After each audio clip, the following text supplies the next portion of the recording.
Hi friends, నాకు చాలా interested topic betting. ఎవరి మీద చేద్దాం? ప్రపంచంలో, ఇండియాలో, మన రాష్ట్రంలో, మన జిల్లాలో ఎక్కడ చూసినా ఒకటే ముచ్చట.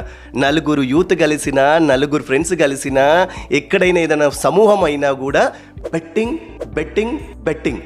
ఇవాళ రేపు చాలా ఈజీగా ఆ లోన్ యాప్స్ ఏదో ఉన్నాయట. ఈ మధ్య నువ్వు ఒక pan card, Aadhaar card submit చేస్తే, ఒక మొబైల్ ఫోన్ ఉంటే విపరీతమైన లోన్ యాప్లు నీకు వాడు ఆటోమేటిక్ ఇస్తున్నాడు. నువ్వు సబ్మిట్ చేసి ఇచ్చేస్తున్నాడు. నీకు ఇలా లోన్ యాప్లో సింపుల్గా నీ ఫోన్కి డబ్బు వచ్చేస్తుంది. ఈ డబ్బుని ఏం చేయాలి? అలా ఈజీగా వచ్చేసింది కదా, ఇలా బెట్టింగ్ చేసేస్తే డబ్బులు ఈజీగా వచ్చేస్తాయని చెప్పేసి ఎక్కడెక్కడో బెట్టింగ్లు చేస్తున్నాం.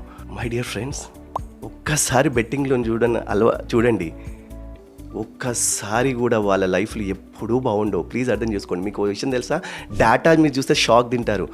ప్రపంచంలో 45 కోట్ల మంది బెట్టింగ్ అడిక్షన్కి అయిపోయారట. 45 crores మన ప్రపంచంలో ఈ బెట్టింగ్ హ్యాబిచువేటెడ్ అయిపోయారు. అండ్ ప్రపంచంలో 8 కోట్ల మందికి ఒక పెద్ద డిజార్డర్ అయిపోయిందట. It's a very big disorder. ఇక వాడు అందులో నుంచి వస్తలేడట.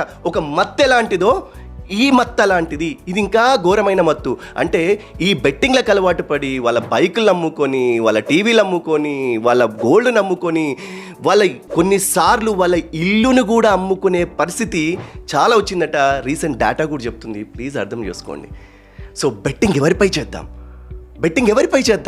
ఇలా బెట్టింగ్ ఇంకో వాళ్ళపై చేసి మన డబ్బులు పోగొట్టుకుందామా? బెట్టింగ్ మీ స్కిల్ మీద చేద్దామా? బెట్టింగ్ నీ యొక్క రోడ్ మ్యాప్ మీద చేద్దామా? బెట్టింగ్ నీ యొక్క ఎదుగుదల మీద చేద్దామా? Bet yourself friends, bet yourself. Betting అనేది నీ ఎదుగుదల మీద చేయండి. ఖచ్చితంగా నిన్ను నాపెట్టోడే లేడు. అర్థం చేసుకోండి మిత్రమా. Don't go to the betting things. Thank you.